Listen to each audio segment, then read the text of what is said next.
Hi guys, welcome back to my YouTube channel. අපි ගොඩක් වෙලාවට ස්කින් කෙයාර් ප්‍රොඩක්ට් එකක් පර්චේස් කරන්න බලන්නේ වෙන කෙනෙක්ගේ රෙකමෙන්ඩේෂන් එකක් මත.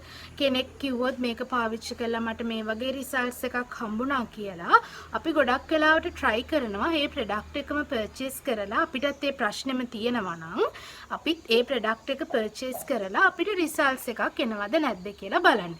ඉතින් ගොඩක් වෙලාවට මේ විදිහට ප්‍රොඩක්ට් එකක් පර්චේස් කරනකොට අපිට හම්බෙන රිසල්ට්ස් එක අර කියන කෙනාට හම්බුන රිසල්ට්ස් එකට වඩා වෙනස් රිසල්ට් එකක් වෙන්න පුළුවන්.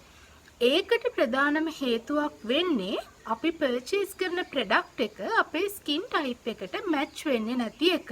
ඉතින් අපි හැමෝගෙම ස්කින් ටයිප් එක එක වගේ නෙමෙයි. ස්කින් ටයිප් එක පුද්ගලයාගෙන් පුද්ගලයාට වෙනස් වෙනවා සහ කොමන් ස්කින් ටයිප් එකක් තියෙන කැටගරි එකක් අපිට අයිඩෙන්ටිෆයි කරගන්න පුළුවන්. ඉතින් අපි අනිවාර්යයෙන්ම බියුටි ප්‍රොඩක්ට් එකක් අපේ ස්කින් එකට පර්චේස් කරනවා නම් අපි අනිවාර්යයෙන්ම ඒක අපේ ස්කින් ටයිප් එකට මැච් වෙන ප්‍රොඩක්ට් එකක් පර්චේස් කරන්න ඕනේ. එහෙම නැත්නම් අපිට අපි බලාපොරොත්තු වෙන රිසල්ට්ස් එක ගන්න බෑ සහ අපි නොහිතන විදිහේ ස්කින් ඩැමේජස් ඇති වෙන්නත් පුළුවන්. ඉතින් ඒ විදිහට අපේ ස්කින් එක ඩැමේජ් වුණොත් අපිට ඒක රිකවර් කරගන්නත් ගොඩක් අමාරු වෙන්න පුළුවන්. ඉතින් ඒක නිසා අපි හොඳම දේ තමයි අපි ස්කින් කෙයාර් ප්‍රොඩක්ට් එකක් පර්චේස් කරනකොට ඒකේ තියෙන ඉන්ග්‍රීඩියන්ට් ලිස්ට් එක ගැන අවබෝධයක් අරගෙන මේක මගේ ස්කින් ටයිප් එකට මැච් වෙනවද කියලා දැනගෙන ඒ ප්‍රොඩක්ට් එක පර්චේස් කරන එක. අද මම කතා කරන්න යන්නේ මම දැනට පාවිච්චි කරන මගේ ස්කින් එකට හොඳ රිසල්ට්ස් හම්බුන ක්ලෙන්ස් එකක් ගැන. මේ ක්ලෙන්ස් එකේ තියෙන ඉන්ග්‍රීඩියන්ට් ලිස්ට් එකෙන් අපේ ස්කින් එකට හොඳ ඉන්ග්‍රීඩියන්ට්ස් මොනවද? අපි සැලකිලිමත්ව පාවිච්චි කරන්න ඕන ඉන්ග්‍රීඩියන්ට්ස් මොනවද? සහ මේ ප්‍රොඩක්ට් එක කොයි ස්කින් ටයිප් එකටද සූට් වෙන්නේ කියන එක අද වීඩියෝ එකේ මම ඔයගොල්ලොත් එක්ක කතා කරනවා. අපි මුලින්ම බලමු මේ ප්‍රොඩක්ට් එක මොකක්ද කියලා. මේ ප්‍රොඩක්ට් එක තමයි ස්පා සිලෝන් එකෙන් එන white mint facial cleansing foam. මේ ප්‍රොඩක්ට් එකේ ඉන්ග්‍රීඩියන්ට්ස් ගැන කතා කරන්න කලින් මුලින්ම කියන්න ඕනි මේක ස්පොන්සර්ඩ් රිවිව් එකක් නෙමෙයි. මේ ප්‍රොඩක්ට් එක මම පර්සනලි පර්චේස් කරලා මම පර්සනලි පාවිච්චි කරලා මට හම්බුණු රිසල්ට්ස් එක මත තමයි මම මේ ඉන්ග්‍රීඩියන්ට්ස් ගැන රිවිව් එකක් ඔයගලන්ට අරගෙන ඉන්නේ. ඒ වගේම තමයි මගේ පර්සනල් එක්ස්පීරියන්ස් එක කතා කරන්නේ. මම කාලයක් තිස්සේ මේ ප්‍රොඩක්ට් එක පාවිච්චි කරන නිසා. ඒ වගේම තමයි මේ ප්‍රොඩක්ට් එක යූස් කරලා මට මගේ ස්කින් එකට මොකක්ද උනේ මගේ ඇක්චුවල් රිසල්ට්ස් එක මොකක්ද කියන එකත් මම අද ඔයගොල්ලොත් එක්ක කතා කරනවා.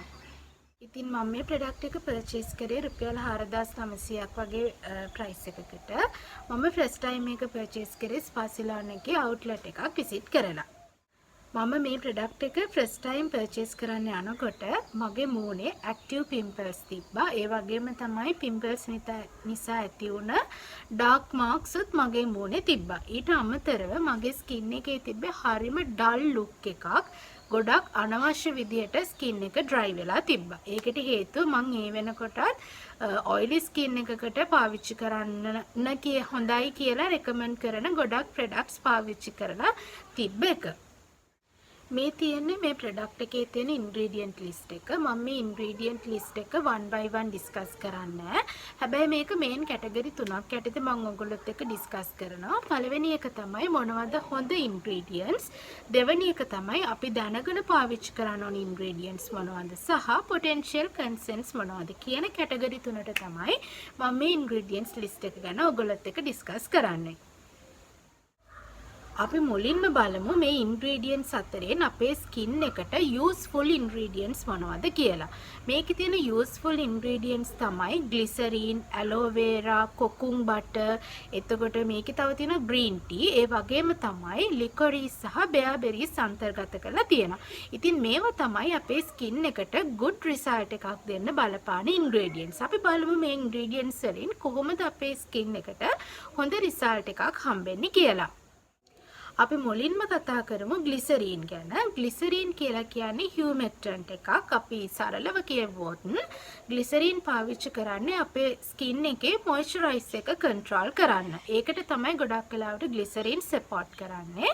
ඊට පස්සේ මේකේ තියෙන ඇලෝවෙරා. ඇලෝවෙරා ඉතින් අපි හැමෝම දන්න ඉන්ග්‍රීඩියන්ට් එකක්. මේක ගොඩක් වෙලාවට පාවිච්චි කරන්නේ සූතින් ඉෆෙක්ට් එකක් ගන්න. ඒ වගේම තමයි හයිඩ්‍රේටින් ප්‍රොපර්ටිස් වලටත් ඇලෝවෙරා පාවිච්චි කරනවා. ඊළඟට තියෙන ඉන්ග්‍රීඩියන්ට් එක තමයි කොකුම් බටර්. කොකුම් බටර් කියන එකත් ගොඩක් වෙලාවට යූස් කරන්නේ අපේ ස්කින් එකේ මොයිස්චරයිස් එක මේන්ටේන් කරගෙන යන්න. මේකේ තියෙන විශේෂම ඉන්ග්‍රීඩියන්ට් එක තමයි ග්‍රීන් ටී කියලා කියන්නේ. මේකේ ඇන්ටිඔක්සිඩන්ට් එකක් විදිහට පාවිච්චි කරලා තියෙන්නේ ග්‍රීන් ටී. ඒ වගේම තමයි බොටනිකල් එක්ස්ට්‍රැක්ට්ස් විදිහට ලිකොරිස් සහ බෙයාබෙරිස් යූස් කරලා තියෙනවා. ඉතින් මේ ලිකොරිස් සහ බෙයාබෙරිස් කියලා කියන්නේ බොටනිකල් එක්ස්ට්‍රැක්ට්. ඒ කියන්නේ ශාක වලින් එක්ස්ට්‍රැක්ට් කරගන්න ඉන්ග්‍රීඩියන්ට්ස් දෙකක්. මෙන්න මේ ඉන්ග්‍රීඩියන්ට්ස් දෙකට පුළුවන් අපේ ස්කින් එකේ ඩල්නස් එක අඩු කරලා ස්කින් එකට ඊවන් ටෝන් එකක් අරගෙන දෙන්න. ඉතින් මේ ඉන්ග්‍රීඩියන්ට්ස් ටික බලපුවාම ඔයාලට තේරෙනවා ඇති මේකට ක්ලෙන්සිං ඉෆෙක්ට් එකට අමතරව අපේ ස්කින් එකේ මොයිස්චර් එක වගේම ඕවරෝල් ස්කින් අපියරන්ස් එක ඉම්ප්‍රූව් කරන්න මේ ප්‍රොඩක්ට් එක අපිට යූස්ෆුල් වෙනවා කියලා. ඉතින් ඒ වගේම තමයි මේ ප්‍රොඩක්ට් එක හොඳ ක්ලෙන්සිං ඉෆෙක්ට් එකක් හම්බ වෙනවා වගේම අපේ ස්කින් එකේ තියෙන ඩල්නස් එක අයින් කරලා හොඳ ෆ්‍රෙෂ් ලුකින් ස්කින් එකක් ගන්න මේ ප්‍රොඩක්ට් එක ගොඩක් යූස්ෆුල් වෙනවා. මේ ප්‍රොඩක්ට් එකේ තව ඉන්ග්‍රීඩියන්ට්ස් කිහිපයක් තියෙනවා. අපි ඒවා පාවිච්චි කරන්න ඕනේ ඒ ඉන්ග්‍රීඩියන්ට්ස් ගැන හොඳටම දැනගෙන. ඒ තමයි පෙපර්මින්ට්, මෙන්තෝල් සහ යූකැලිප්ටස් කියලා කියන්නේ. මේ ඉන්ග්‍රීඩියන්ට්ස් නිසා අපි මේ ප්‍රොඩක්ට් එක පාවිච්චි කරනකොට අපේ ස්කින් එකට කූලින් වගේම රිෆ්‍රෙෂින් ෆීලින් එකක් හම්බ වෙනවා. පර්සනලි මම හරිම කැමතියි ඒ ෆීලින් එකට. ප්‍රොඩක්ට් එක පාවිච්චි කරාට පස්සේ මට කිසිම අනවශ්‍ය ඩ්‍රයිනස් එකක්, ඉරිටේෂන් එකක් මුකුත් මගේ ස්කින් එකට ඇති වුණේ නැහැ. හැබැයි මේ තියෙන ඉන්ග්‍රීඩියන්ට්ස් නිසා විශේෂයෙන්ම මෙන්තෝල්, පෙපර්මින්ට් සහ යූකැලිප්ටස් කියන ඉන්ග්‍රීඩියන්ට්ස් නිසා මේක සෙන්සිටිව් ස්කින් එකක් තියෙන කෙනෙක්ට සමහරක් අවස්ථාවන් වලදී ඉරිටේෂන් එකක්, ඩ්‍රයිනස් එකක්, එහෙම නැත්නම් රෙඩ්නස් එකක් වගේ දේවල් ඇති වෙන්න පුළුවන්. ඒ නිසා තමයි මම මුලින්දම කිව්වේ අපි ප්‍රොඩක්ට් එකක් පර්චේස් කරනකොට ඒකේ ඉන්ග්‍රීඩියන්ට්ස් ගැන අවබෝධයක් අරගෙන ඒක අපේ ස්කින් ටයිප් එකට මැච් වෙනවද කියන එක බලන්න ඕනේ කියලා. ඔයාට තියෙන්නේ සෙන්සිටිව් ස්කින් එකක් නම් මේ ප්‍රොඩක්ට් එක නෙමෙයි ඕනම ප්‍රොඩක්ට් එකක් පාවිච්චි කරන්න කලින් ස්මෝල් ඒරියා එකක ඇප්ලයි කරලා පැච් ටෙස්ට් එකක් කරලා බලන එක වඩාත්ම ගැලපෙනවා. ඉතින් මේ ප්‍රොඩක්ට් එක ගැන තියෙන මගේ පර්සනල් එක්ස්පීරියන්ස් එක කතා කරොත් මේ ප්‍රොඩක්ට් එක මම රෙගියුලර්ලි යූස් කරා ගොඩක් කාලයක්. මං හිතන්නේ මාස 3-4ක් විතර වගේ කාලයක් මම මේක යූස් කරා. ඉතින් මේ කාලය ඇතුළත මම පර්සනලි එක්ස්පීරියන්ස් කරපු දේවල් තමයි මගේ මූණේ තිබ්බ පිම්පල්ස් අඩු වෙලා, ඩාර්ක් මාර්ක්ස් ගොඩක් අඩු වෙලා ගියා. ඒ වගේම තමයි මගේ මූණේ තිබ්බ ඩල්නස් එක අඩු වෙලා හරිම ෆ්‍රෙෂ් ලුකින් ස්කින් එකක් ගන්න මට මේ ප්‍රොඩක්ට් එක ගොඩක් යූස්ෆුල් වුණා.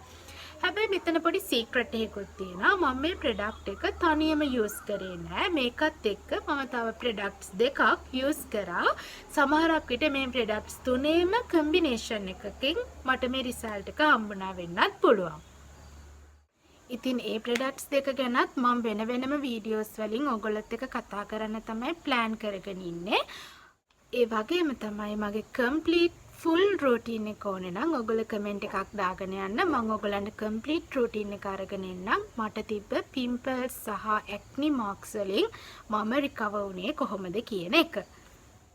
ඔයාට මේ විදිහට බියුටි ප්‍රොඩක්ට්ස් වල ඉන්ග්‍රීඩියන්ට් සිම්පල් විදිහට රිවිව් කරන වීඩියෝස් තවත් බලන්න ඕනේ නම් මගේ channel එක subscribe කරන්න අමතක කරන්න එපා.